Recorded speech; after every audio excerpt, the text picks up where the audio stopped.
Ambazonia Defense Forces, the vanguards of the Ambazonia War of Independence.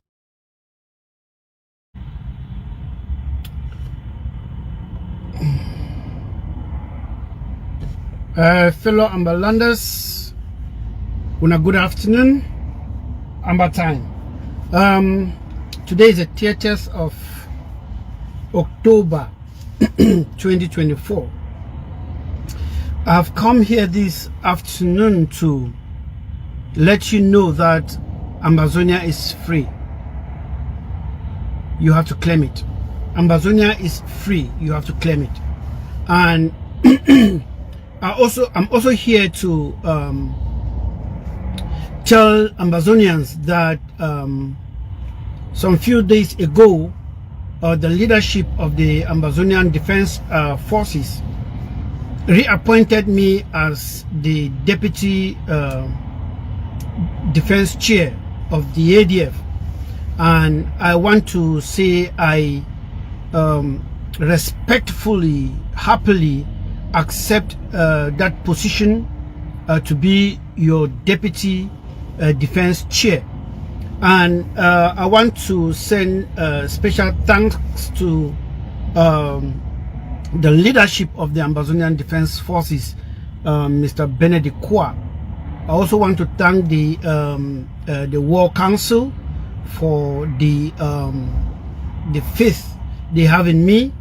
I also want to thank the VP's office, the President's office, and I also want to thank all Ambazonians in all missions all over the world. If you are not part of any mission, please do well to join a mission, because that's where we rule. I also want to use this opportunity to thank all of you for having confidence in me, all of you out there, fellow Amberlanders, all supporters and sympathizers of the AGOV-C ADF. I want to thank all of you for the support you have and the faith, the confidence that you have in me. And I want to say, together, you and I, all of us, we are going to build a better team, and we are going to make a better country, and we are going to make sure that Cameroon leaves our land the fastest way possible. I also want to use this opportunity to thank all the bloggers that have been participating to make sure that we get our freedom in one way or the other. Not only limited to Dr. Tapang Ivor, Mr. Don Marco, Mr. Frank, the man with the 45 Nkanas, Mr. Vela Franklin, Joyce Adams, and there is one strong 99.99, as she called herself, very proud Bangwa girl in TikTok. They call her what's that her name again on TikTok? Oh my goodness, how did I forget this?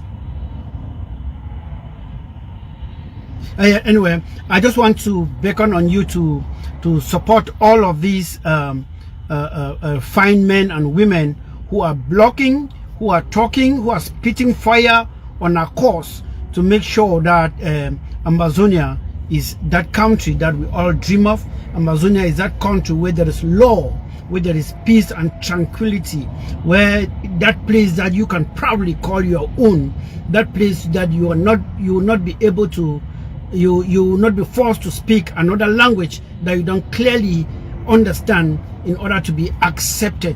So I'm pleading on all of you to join me, to join the War Council, to join the Defense Chairman, to join the VP who is now acting president, to make sure that before the president comes out from this game that they are playing in Norway, he should be coming out with his hands high up and to say, well done to all of us who are out here doing one thing or the other to make sure that we go back home.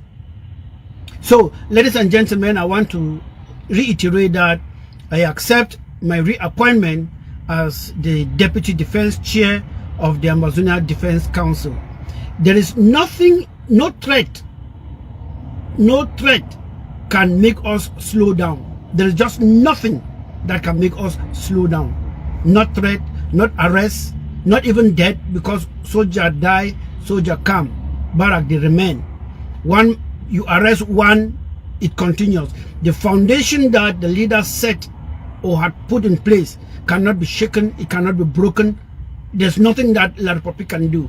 The only thing that is left for them to do is to pack their things and go out. It is rather unfortunate that Norway is becoming the laughing stock in Europe. I don't know how Cameroon did it to make sure that Norway acts like one these dogmatic or uncivilized countries in Africa.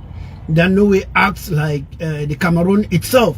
So when I look at Norway today, where I used to have Norway, I just look at those people like they are surely they think now like this dictatorial African state, because I don't understand how a fine country like Norway, a country that will spend hours in class or sometimes being beaten for not being able to study the geography of Norway or some fishing in Norway or whatsoever, is becoming the laughing stock of Europe.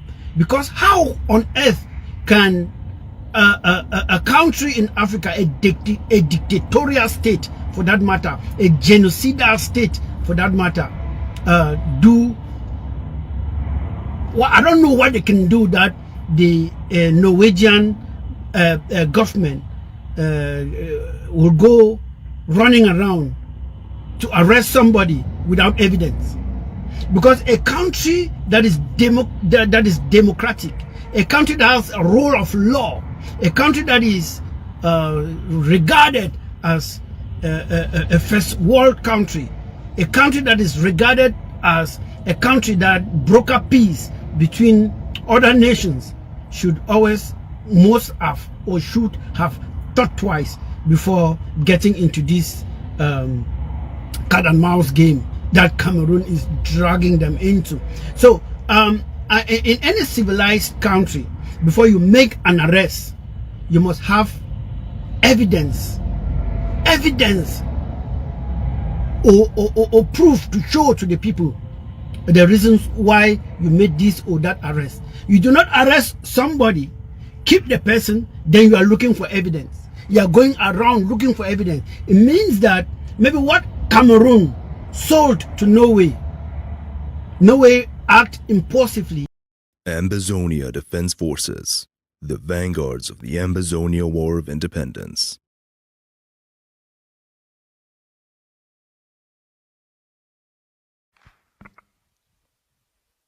When you look at the pictures on the left, you see Sissoko, Ayuk, Tabe, and others. We have more than 3,000 Ambazonians locked up in the prisons of Cameroon. The shame of Africa is not only because we sat and watched our heroes murdered, it's because we collaborated with those who kill our own warriors, the Thomas Sankaras, the Patrice Lumumbas. And that Nigeria could collaborate with the tyranny of Cameroon to kidnap our own leaders, transport them to Yaoundé, kept them incommunicado for more than a year, tortured them psychologically, brought a lot of pain on their family, put them through a kangaroo trial in the night, sentenced them to life in jail. It's a slap on the face of every living Ambazonian. That is why we have said we must match Cameroon method for method. Fight them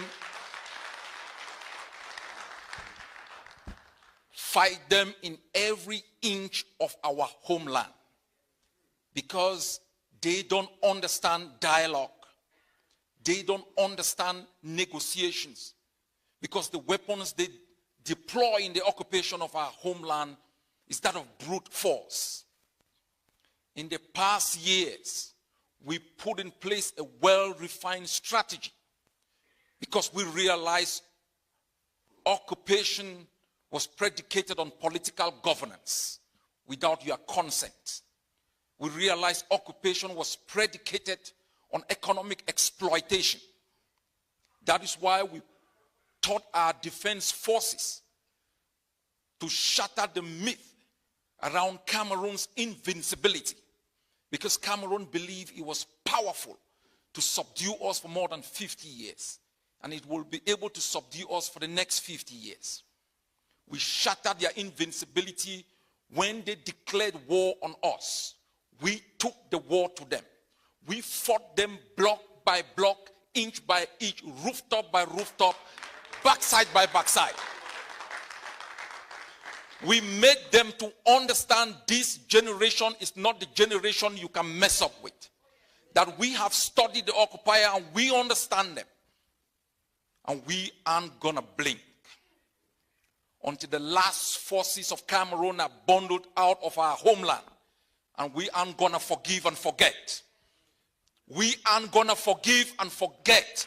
There will be accountability, and we will hold all those murderers and rapists and bring them to justice.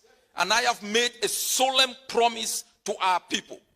Even if Mr. Biya dies, we will search for his grave, exhume his body, bring his bones to our court, and try him for murder and genocide against our people. This is not the generation that will forgive and forget. All of our resources that have been stolen, we will search for them and bring them back in our homeland to give our people a fair shot in this world. Ambazonia Defense Forces, the vanguards of the Ambazonia War of Independence.